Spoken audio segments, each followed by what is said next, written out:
أقيم يوم الخميس 10 من حزيران اجتماع في مقر الكونغرس الأمريكي دافع فيه نواب كبار من الحزبين الديمقراطي والجمهوري عن حقوق سكان أشرف، مؤكدين ضرورة استمرار حمايتهم بشكل كامل، مطالبين بشط اسم منظمة مجاهدي خلق الإيرانية من قائمة المنظمات الإرهابية الصادرة عن وزارة الخارجية الأمريكية.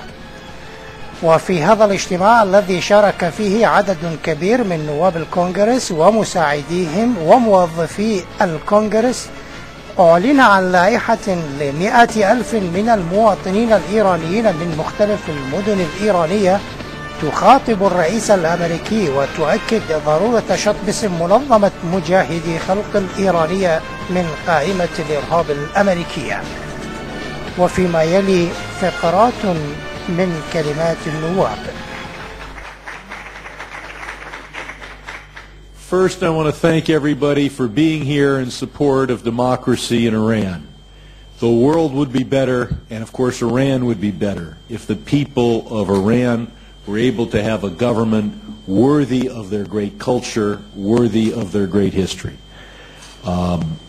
Until then, the folks at Camp Ashraf are in a difficult circumstance, and it is critically important that the United States monitor that camp both today and after July 1st.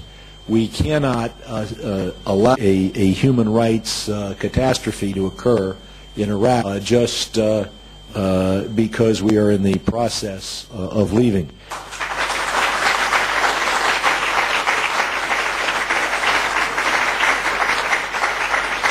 There is the issue of which entities should be listed on the U.S. terrorist list.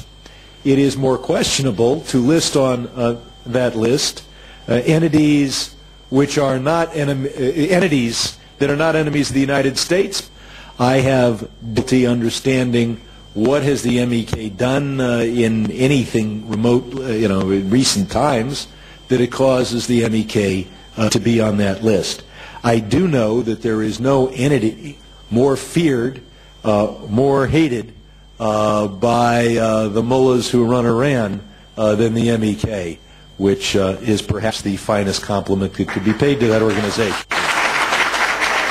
Today, as we commemorate this anniversary, we remember those who gave their lives already, and we have some pictures of people here, martyrs, for the cause of, not just the cause of freedom for the people of Iran, but martyrs in the cause of human liberty. So I'm very proud to join this. There's a relationship between that and our commitment to human freedom and our alliance with those good and decent people around the world who are struggling for freedom. So we're reminded of that, and there is a group of people, of course, as we know, who are in danger right now at Camp Ashraf. And let us note that as the situation in the Middle East changes and as the United States begins its withdrawal, we cannot permit that group of people who are enemies to the mullah regime suffer the horrible consequences that we know that would be a result. Any enemy of the mullah dictatorship is a friend of ours. What's the overriding imperative now is for all of us to stand together united and not let the people of Ashraf or the people of Iran stand alone at any time against these mullah dictators who threaten not only the freedom of their own people, but the peace and stability of the region. Thank you very much. Human rights is alive. And it is important to recognize the resistance movement for what it is. Crying out for democracy, standing for those who have fallen, who are missing, who cannot be heard.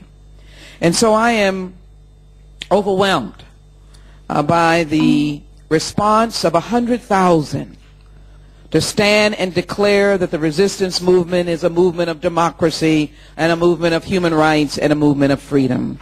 That is what we should declare.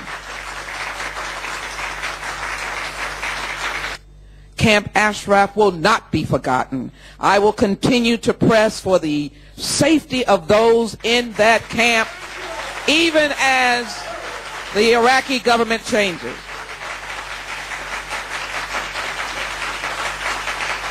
So if you will,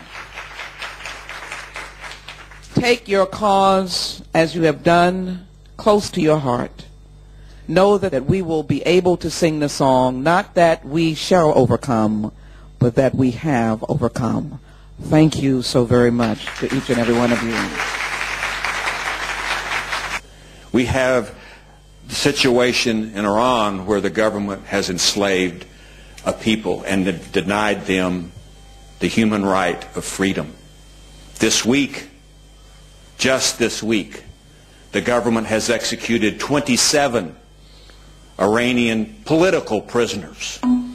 Their crime, their only crime, was seeking to grow that seed in their soul for freedom. And for that, they paid the price of their lives.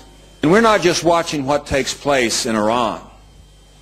We're watching what takes place in that country of Iraq, in Camp Ashraf, where other good people housed in a camp. And it is important to the world and important to these peoples and the peoples of Iran to let these individuals know that we demand that they be safe, that they not be abused, that they not be kidnapped and tortured, and that they not be taken to other remote places in Iraq or other countries and hidden out. Because the world must protect the dignity, the sanctity, and the safety of the people in Camp Ashraf. So we're watching what takes place in Iraq as well. Thank you very much.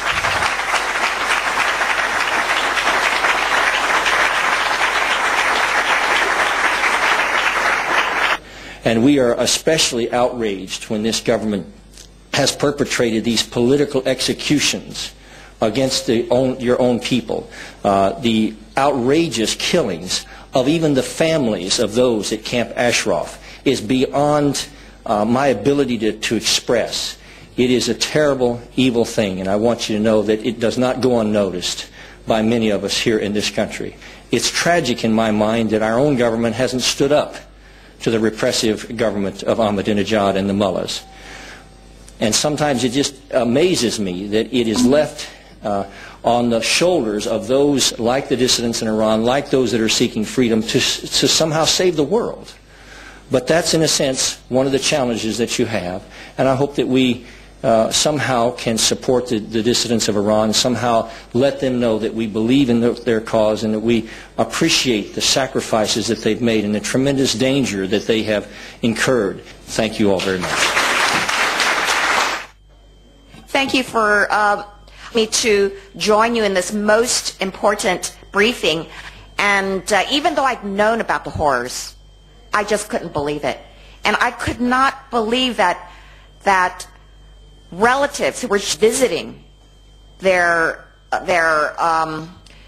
relatives in Camp Ashraf were executed simply for that act. I'm even more horrified that a group that took the lead in fighting the dictatorship in Iran, PMOI, is still being targeted and designated as a terrorist group.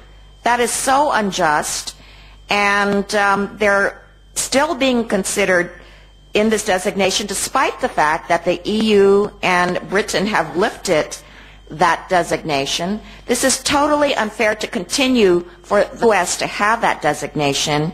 What is just, and we have to make sure that we protect the people in Camp Ashraf, and that we ensure that even with the U.S. leaving, that those residents are protected. They are people who have stood up for what is right, and we must make sure that their security is protected.